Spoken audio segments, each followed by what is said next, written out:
सुबह सुबह की बात होती है जब एक लड़की एक ऑटो स्टैंड पर खड़ा होकर के ऑटो का इंतजार कर रही होती है। वो सोचती है कि जल्दी से ऑटो आ जाती और मैं बैठ के उसमें जल्दी से कोचिंग पहुंच जाती, नहीं तो मैं आज घर से भी लेट निकलूँ और काफ़ी ज़्यादा लेट भी हो जाएगा।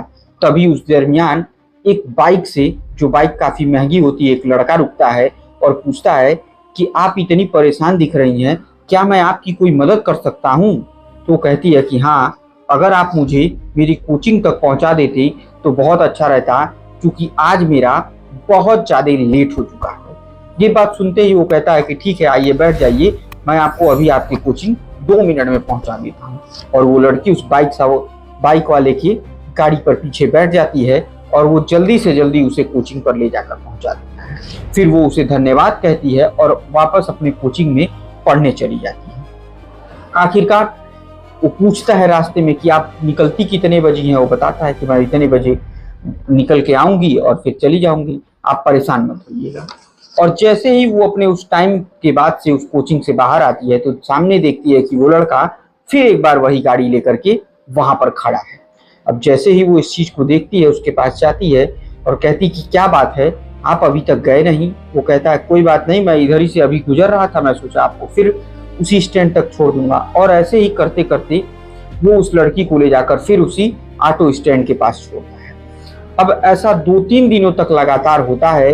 इसी बीच में वो लड़की उसकी इतनी अच्छी दोस्त बन जाती है कि दोनों एक दूसरे को अपना दिल दे बैठते हैं। और दिल देने के बाद एक ऐसी खौफनाक घटना होती है उस लड़की के साथ कि यकीन मानिए जिसके बारे में किसी ने सोचा भी नहीं था। दरअसल एक लड़का जिसका नाम अयान होता है और उसी का एक दोस्त होता है जिसका नाम उजैर होता है। उजैर खान और अयान दोनों की काफ़ी अच्छी दोस्ती होती है और दोनों एक दूसरे से अपनी वो हर बात शेयर करते थे, यकीन मानिए, जो दोस्त एक दूसरे से शेयर कर सकते हैं। यानी चाहे वो गर्लफ्रेंड की बात हो, चाहे वो किसी के साथ जाने की बात हो, कहीं रहने की बात हो, कुछ खाने की बात हो, एक एक चीज़ों को शेयर करता रहता है। लेकिन पिछले 3-4 दिनों से उजैर का अयान ना फ़ोन उठा रहा होता है और ना ही उससे संपर्क करने की कोशिश करता है। इसी बीच में बार बार उजैर परेशान होता है कि 3-4 दिनों से आखिर अयान गायब कहाँ हो गया है और मिल क्यों नहीं रहा है। तभी अचानक तकरीबन 3 से 4 दिनों के बाद उजैर को अयान दिखता है और वो उसे पकड़ लेता है और कहता है कि तुम कहाँ घूम रहे हो आजकल, तुम्हारे बारे में कोई जानकारी मुझे नहीं मिल पा रही है। तब वो कहता है कि मैं कहीं घूम नहीं रहा था और ये लो देखो मैं क्या कर रहा था।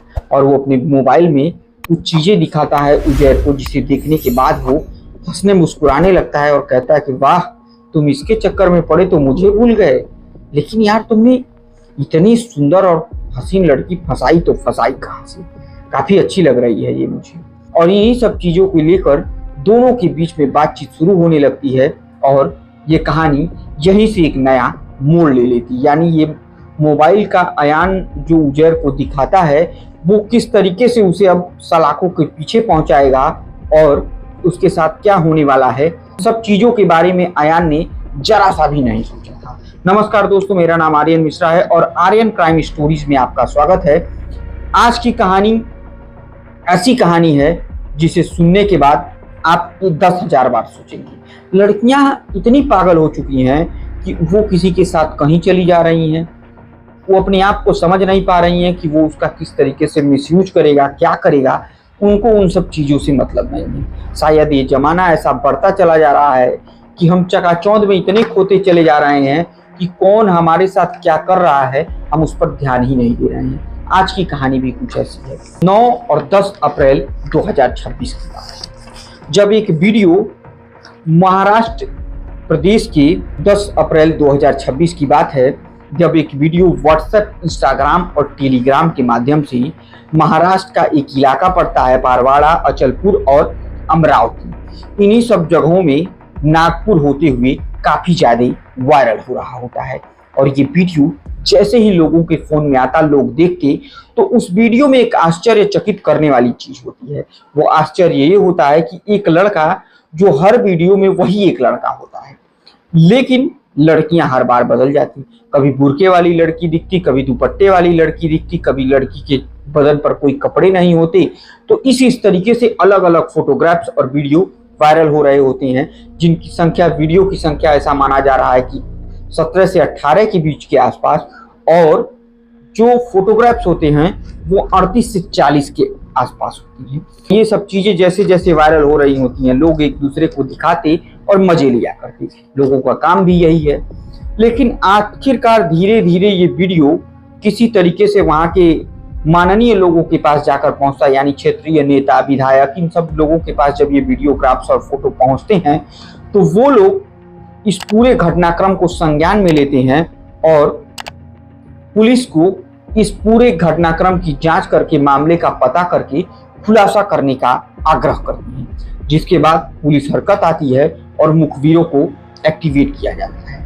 जब मुखबिर एक्टिव होते हैं तो धीरे ही धीरे इस पूरे घटनाक्रम का खुलासा करते हैं और थोड़ी ही देर बाद एक फोन आता है पुलिस के पास, जिसमें बताया जाता है कि वर्तापाड़ा इलाके के रहने वाला एक लड़का है जो इन वीडियो में दिख रहा है, जिस लड़के का नाम अयान उर्फ तनवीर अहमद है और इसके पिता गाड़ियों के कारोबार करते हैं, यानी वो सेकेंड हैंड गाड़ी खरीदते और फिर उसे बेच दिया करते थे।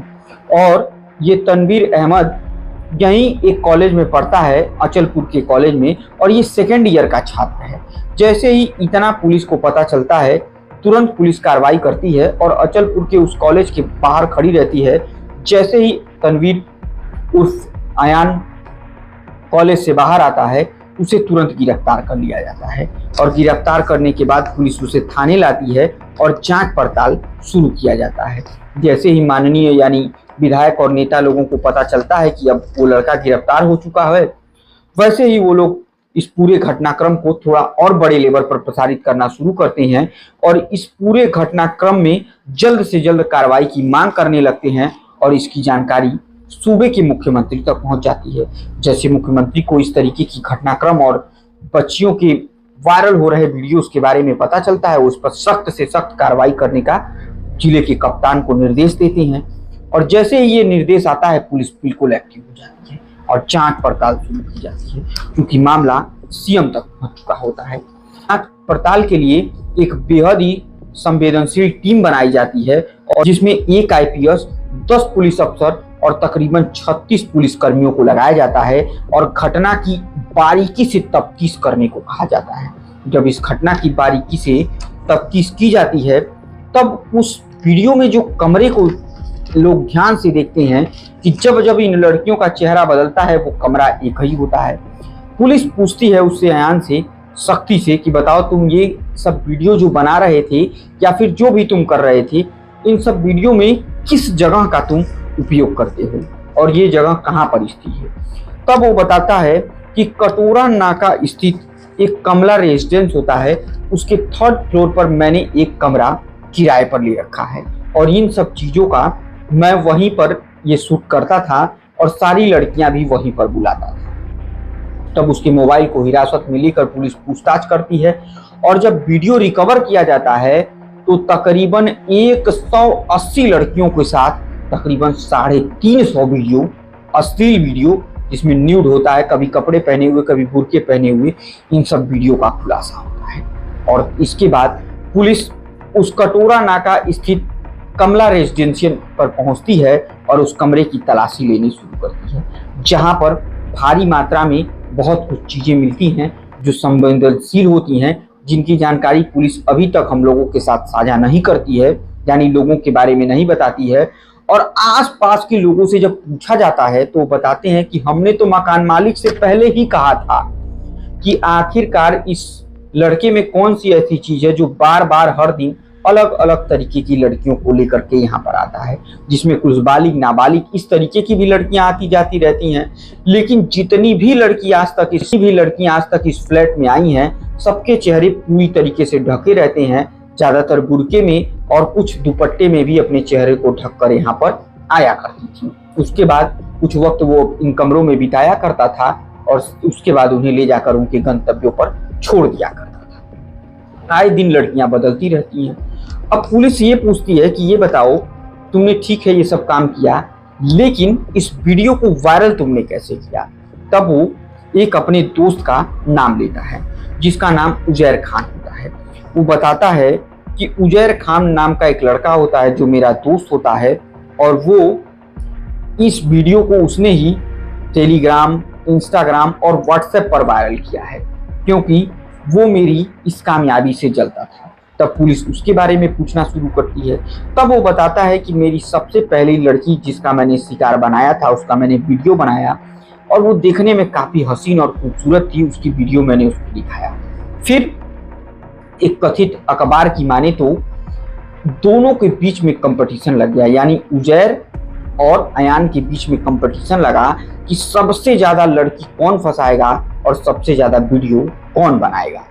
और इन सब चीजों को लेकर के दोनों के बीच में जो कंपटीशन लगा, इसके बाद ताबड़तोड़ एक के बाद एक लड़कियों को फंसाने का सिलसिला शुरू हुआ। ये दोनों स्कूलों और कॉलेजों के गेट के बाहर, कोचिंग सेंटर के गेट के बाहर खड़े रहते थे।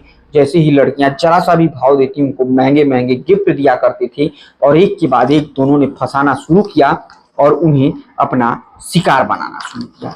इन सब चीजों के बारे में जैसे ही पुलिस को पता चलता है, पुलिस बीएनएस की धारा 294, पास्को एक्ट और आईटी की धारा 67 के तहत मुकदमा दर्ज करके इन लोगों के ऊपर कार्रवाई करना शुरू करती है और थोड़े ही समय में उजबेर को भी गिरफ्तार कर लिया जाता है।